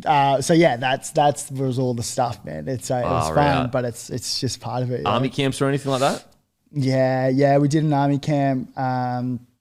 I remember, I think Jai Arrow was there. I know we had this other guy, I forgot his name, but he was like a really hard guy. And I think he told one of the army like generals to like get effed. Bro, and so it was this whole thing like this, and we're like no sleep. We haven't had any sleep. We've been doing these like ridiculous like little tests about like mixing up grains of rice, whatever the thing was. Yeah. And they were like, if old mate apologizes, we'll give everyone a Kit Kat. And and Jai Arrow's like crying. He's like, bro, please just apologize to him. And I was sitting in the background like, just starving at this stage. I haven't eaten in 24 plus hours. And I was like, bro, if you give me a Kit Kat, I'll do anything. And I think he ended up apologizing, but they still didn't give us Kit Kats. They fucking didn't give it to us. It was not. Maybe they gave us like half of one. It was bro, that would make the boys ropeable too. But there's this photo of me and Jai sitting in the car at the end of it, and of course we all got like our black paint on it. Yeah. And I remember just looking at that, I was like, fuck, that's so funny. But you laugh at it afterwards. Yeah, like in the time it's the worst, but when you're in it, it's the worst, but afterwards you just like, remember when such and such was crying? It's the best. And also it sounds a bit extreme, but I would love every single person, footy player, whatever, just go on an army camp for 48 hours. Doesn't have to be your life. It will change your life. It'll change your life. Yeah, you kind of realize like, I think that's the cool thing about doing hard things as well. It's just like you realize how much more capable you are and how much more, and you can apply that to everyday life. Like that's why I love doing these Ironmans and these ultras and these marathons, because it's like you get to a point kind of similar with footy. It's the first time since footy where I felt like I couldn't go on, but then you go on and then you apply that to everyday life and you're like, well, what other areas can I be better at that I think I've just put a ceiling on? Because we always put a ceiling on ourselves. Like that's innate in that. I don't know if that's an Australian thing or a tall thing. To be honest, I think what happens is other people put their ceilings on us and we internalize it, you know? 100%. And so when you do these hard things, you're like, okay, well, maybe in business I can, reach my goals and things that I haven't even thought of, or family. I can be like, who says we can't be a good family man, a good like businessman, do the training. So that's why I think those hard things are so great. They're so good. And also like, we're always kind of, because we consume so much media, we're kind of taught that like the tough stuff it's left for like the Dave Goggins of the world or whatever. Like I'm not like him, mate. You would be surprised at how many people in these situations you'll find out I actually am tougher than I thought I was. Man. Like, and also in these camps, like you'll be surprised who is the most tough. Sure. You honestly, you could have a line of blokes, and I promise you won't get it right. Who's the toughest when it comes to like mental toughness? Mate, 1,000%. It's typically usually the quiet one as well. But that also, like, don't think that you need to play in the NRL or do a marathon or an ultra to be tough or do the hard thing. Like, if you genuinely believe that you're 50-50 unsure if you can run 10Ks, 12Ks, or go do a hard thing, like put yourself in that position. There's this really great book by Michael Lester. It's called The Comfort Crisis. And he talks about doing one really hard thing every year. So he could go back like 2023, 22, and he could tell you the hard thing. Because it's a 50-50 shot if he's going to be able to do it. Okay. It was a really, really cool book. Really, really interesting guy. It's a whole thing. But what they get from that was like, if you get through it, great. You realize this ceiling is broken and you can do more. But then also if you don't get there, the learnings that come out of it, because you're not disheartened because it was a 50-50 shot. Yeah. And then you reset your sights on the next thing. And I think that stuff's really beautiful and really cool. I think as well, like, especially on social media, we alluded to it a little bit earlier, but like, especially for men, obviously, as women too, but mainly men struggle with this identity of like being tough and, you know, unless you can go around fighting blokes, you're not masculine. Like, mate, I'll tell you what tough is. Tough is rocking up to work for 20 years from 7 o'clock till 5 o'clock every day, providing for a family. That's actual mental toughness. Not being able to get in a fight once. Like, I've seen guys in these army camps that could bash nearly anyone in a fight. Like, literally, and you would go, oh, that guy's the toughest bloke I've ever seen in my life. I've seen those blokes go to water. Like, water. So much so that they're like wanting to quit on the spot, don't care about anyone else. I just think that the concept of toughness, it's been co-opted by people that aren't actually really tough. Man, I think it kind of just can pull up a mirror to them, right? Typically, those people who are really out there and want to be in these brawls and what typically they're just... It's their own insecurities, right? Like the guy who's happy and confident in what he's doing, he's not looking to fight someone. No, Jesus Christ. Mate, okay, so what made you move though so you spent 2 years at the Broncos and then you moved to the Titans? Yeah, I did 2.5 years. It was a mid-season transfer. I had a heap of injuries at the Bronx. So I tore my hamstring like 5 times throughout that time. God. And talk about like, I was like, oh, if I can debut before I'm 20, like I'll be a good player. So my whole thing was just like, of course I'm not playing, I'm not hitting my identity, therefore all the mental health things that come with it. Yeah. I remember I tore my hamstring for the 5th time, and I was walking off the field, and Moosey, Josh McQuarrie was just like, he's like, if you're a horse, we'd shoot you. Like he's like, Wayne's just looking for an excuse to cut you. And I was like, fight. And I'd been through it. Like I was the last thing you want to hear when you've just done your 5th hamstring. And if I always think about it, because if it was an ACL, I'd be like a year done. But at this point, I was maybe 18, 19. I'd rehabbed it, tried to get back for Aussie 20s, tore it again. Yeah. All right, let's rehab it a little bit more. We'll get back. A little bit longer rehab, tore it again. Let's go to the best specialist in Australia. Let's go to the AIS to get it sorted, tear again. And I'm like, what is wrong with me? And that last one, I remember I journaled about. I got a full journal. Oh, no way. I'm a big journaler. So I journaled about. I remember, I think it was Lockie Morana and maybe Gillo or Andrew McCulloch. Like I was a bit in tears, a bit upset.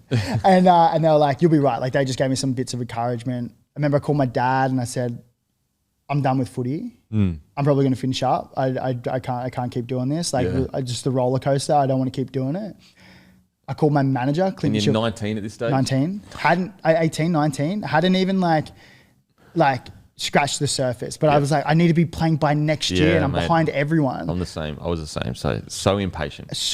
Yeah. And then I called my manager, Clint Shafosky, and I said, same thing, I'm done. He's like, Keeks, fucking 19 years old. It's like players don't make their debut till they're, mid-20s, sometimes 30. It's like, take all the pressure off yourself.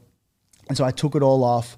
I slowed my recovery down. We took some time. I ended up getting offered a contract. And I kind of saw the writing on the wall where it's like, the team at the Bronx was so hard to get into. Yeah. Probably wasn't going to make my NRL debut. Whereas the Gold Coast, like, hometown team, probably like a little bit more room to potentially like make my NRL debut.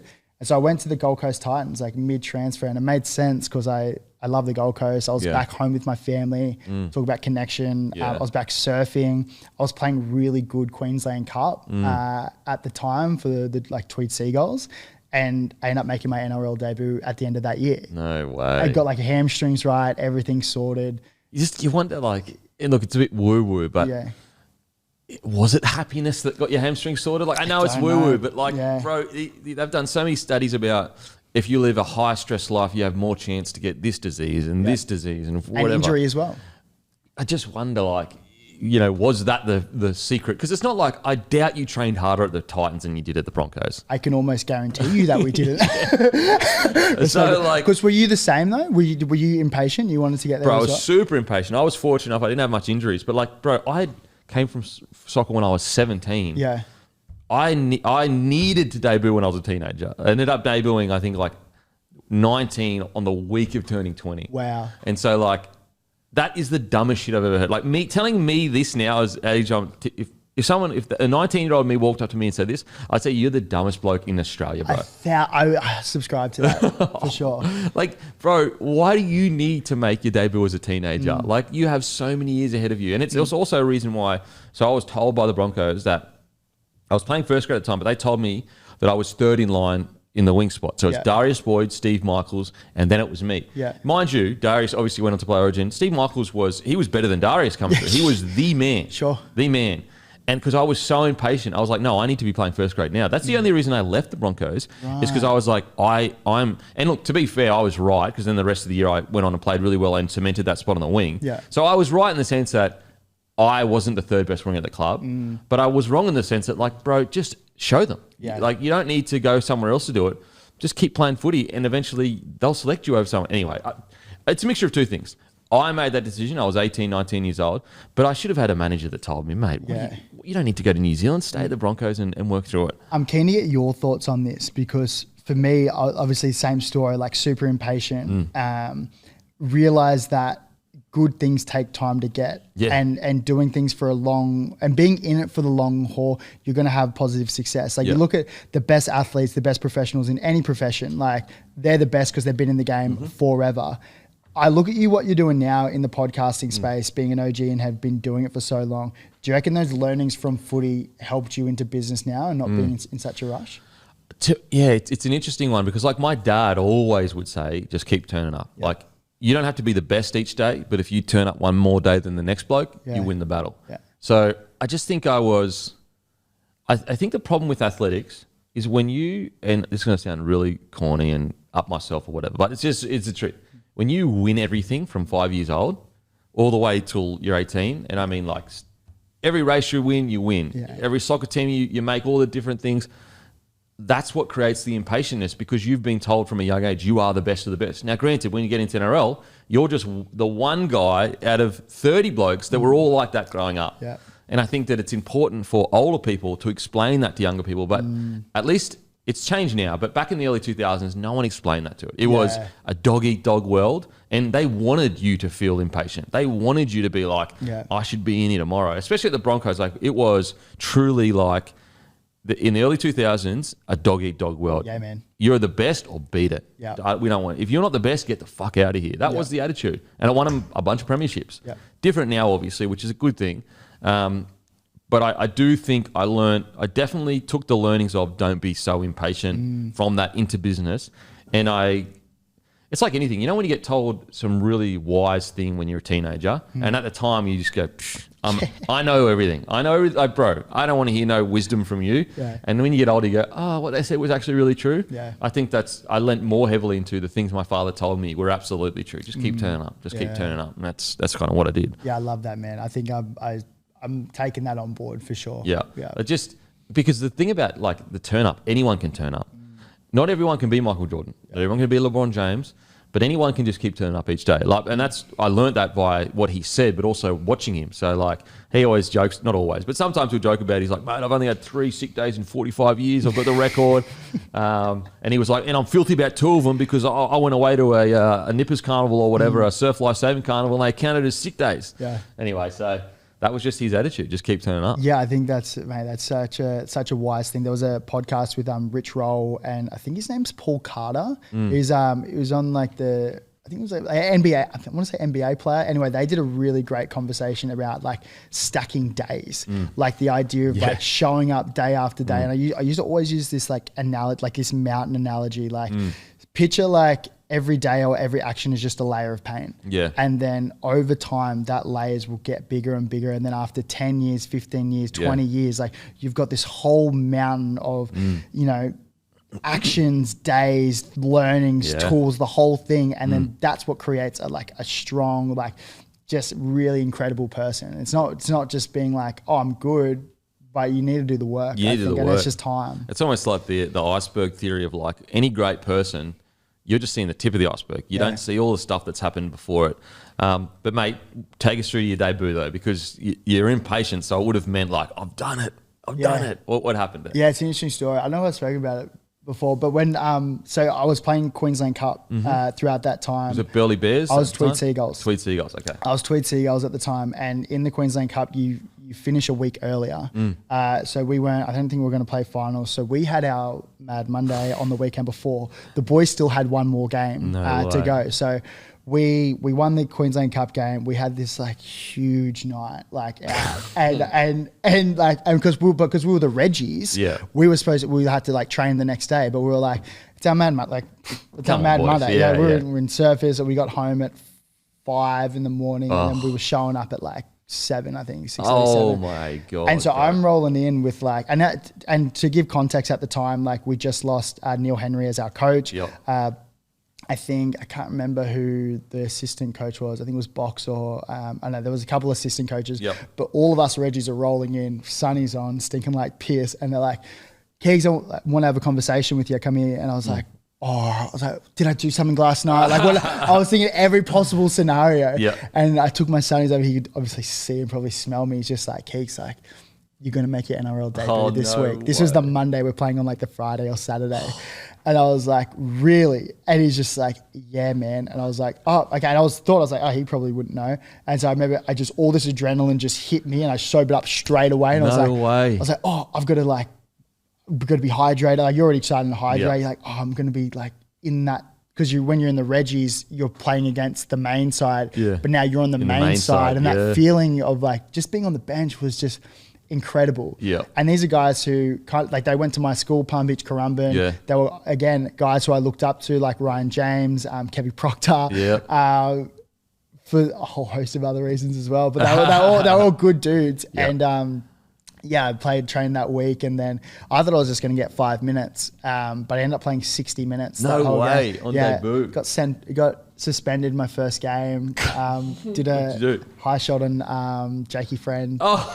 Late and high. That's what I mean. I was like, I don't think I would fit into this day and age. You'd be gone but it was cool. But I remember even like Jared Hargraves, again, like that style of player I wanted to look up to. I remember just like wanting to go after him and just like same thing, like kind of put your mark on it. And he just like, again, put me in my place. And like, not today, young bloke. Like, it's cool though. It's cool. Now, in 2018, you're the first bloke since 2002 to be sent to the sin bin twice for 2 professional fouls. Yeah, man. Fuck. Walk us through it. Oh man, like I don't have many highlights in my career, man. like when people talk to me about like what was an NRL, there's 2 things. It was like they're getting sent off, and another incident, Payne Haas incident. I don't know. We'll go through it. Let's walk through it. Come on, cool. The send off was just like one of those things where it was just like I was the 3rd penalty twice in a row. Okay. And so like, mate, which they sometimes ping and they sometimes don't ping. You know, like when people say you got sent off twice, you're like, oh, you must have like head hired someone back, like from a fight. I was like, no, it wasn't even anything exciting. It was just I got sent off, and we're in a like really critical time of the game. And again, like young hothead kid, sent off for the first time, sweet. Got sent off for the second time, which I didn't think was a foul. I don't even think that I think they came back and said it. I don't know. Anyway, I rolled in just fuming, like as angry. I picture like a young, like 20, 21-year-old kid just fuming. I roll in, I see this chair, I fucking kick the chair, and I remember they clipped it up, and the whole thing went by. That was one of my highlights. And people from then on, they're like, oh, you're the guy that got sent off twice. I don't know if it's my proudest moment. What about the Payne Haas situation? What happened there? Payne Haas thing was it's so interesting. Like Jimmy Dimmick. Was he at the Titans for a bit? As an assistant coach, he was our assistant coach. He was showing us this like wrestling technique, whereas like if someone was to show their back to you, then you want to prop them up and then let their head slide through your and then land on them and then land on their front. And so resembles you humping someone. Like that's kind of what it looks like. So like big Payne Haas is like running at me. He backs into me, and I was like, this is everything we trained for. Like I know exactly what to do here. And again, young and very impressionable. Like I'm listening to what the coach is. Jimmy's obviously a great coach. I try and pump him up and lift him up one time, but he's a big boy. I couldn't get him up, so I pumped the second time, and then we ended up getting him to the ground, and then the boys like a laugh. We're coming back into the dressing room, and someone's like, "Mate, check Instagram." And then someone must have put, I think it was like, who was it? It was like Roasty, maybe? Probably. I think it was NRL, right? It was something like that. And they put this like soundtrack to it of like me, like this real sexual soundtrack. And I was like, I'm never going to be able to live this down. Like, my family were taking the piss out of me. Jimmy's like, what are you doing? I was like, I did what you told me to do. I was like, it didn't work. It's fucking 130 kilos. Pain ass. Oh, that's so good. Yeah. That's so good. Mate, now ask all the boys this. Favourite rapper of all time? Favourite rapper of all time? Mate, I was the token white boy at Nerang Football Club, so I think it's got to be Eminem. Eminem? Yeah. I think I subscribe to that. Yeah. Favourite movie of all time? Favourite movie would be probably Marley and Me. Oh, really? Did you ever watch that? Yeah, mate. I don't even want to talk about it. Oh, my God. Spoiler alert. So beautiful. Spoiler alert. That's one where the dog dies. Yeah. That or like a Good Will Hunting or like a... Yeah, Good Will Hunting. Or a... do you ever watch Point Break? Yeah, the original. The surfing thing. So I watched that and I loved like when I was like in that whole stage of like playing footy and early on I was super aggressive. Robin Banks. Well, like I loved like I rode motorbikes. Like Wayne Bennett told me to like sell my motorbike. No way. Like, put me on show in front of everyone. But when I was at Gold Coast Titans, I went and got my skydiving license. Oh my God, which was that in between stage where like Neil Henry got sacked and Garth Brennan just came into it. So I was like, if there's any time to get it, it's now. And I love that, like cliff diving. I frothed it. Yeah. And I remember I was talking to Dennis Watt, the chair of the Gold Coast Titans, maybe like a couple of years later, and he's like, Keeks, like I remember when that piece of paper came across my desk, and you wanted to go, like you wanted to be a sky. I said I was going to be a skydiving instructor because that was the only way to get them across it. And he signed off on it to their credit, and so I went and did it. Went and did like 40 jump. Yeah, it was gnarly. Got remember tertiary education allowance. No way. Fall through, parachute, the whole thing. It was, again, like just young and dumb. I would go back. I would never do that again. Oh, man. Well, mate, thank you so much for coming on the show. I appreciate it. Good luck on your year-long journey. Far out. What was I doing a year ago? Yeah. That's a long time, bro. It's a long time. But yeah, good luck. Thanks for coming on the show, bro. Really appreciate it. Man, thanks for having me. And like I said, it's so cool to see what you're doing here. I'm very inspired, brother. So thank you, bro. Keep it up, brother.